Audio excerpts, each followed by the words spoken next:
இன்னைக்கு lunch box சமையல் என்னன்னு பார்க்கலாம். லெமன் ரைஸ்க்கு எங்களுக்கு ரொம்ப தூரம் மாதிரி ஆகிப்போச்சு. அதனால இன்னைக்கு லஞ்சுக்கு உருளைக்கிழங்கு ஃப்ரையும், லெமன் ரைஸும் தான் பண்ணியிருந்தேன். ஃபஸ்ட்டு சாதம் வேக வச்சுருக்கேன். உருளைக்கிழங்க தோல் சீவி கழுவிட்டு நல்லா பொடியாக நறுக்கி எடுத்தாச்சு. எண்ணெயில் கடுகு, ஜீரகம், கருவேப்பிலை போட்டு கட் பண்ணி வச்ச உருளைக்கிழங்கையும் சேர்த்து தேவைக்கு உப்பும் போட்டு ஒரு 4, 5 பல் பூண்டை தட்டி சேர்த்து கொஞ்சமாக மஞ்சத்தூளும் போட்டு நல்லா கிளறி விட்டு மூடி வச்சிடலாம்.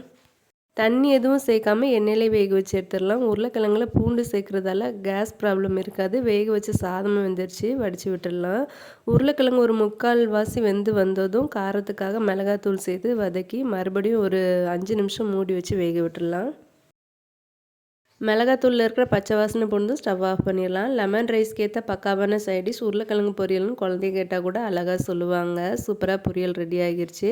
நெக்ஸ்ட்டாக லெமன் ரைஸ் பண்ணிடலாம். எண்ணெயில் கடுகு, வேர்க்கடலை, வெங்காயம், கருவேப்பிலை, காஞ்ச மிளகாய், தட்டி வச்ச பூண்டு சேர்த்து நல்லா வதக்கிடலாம்.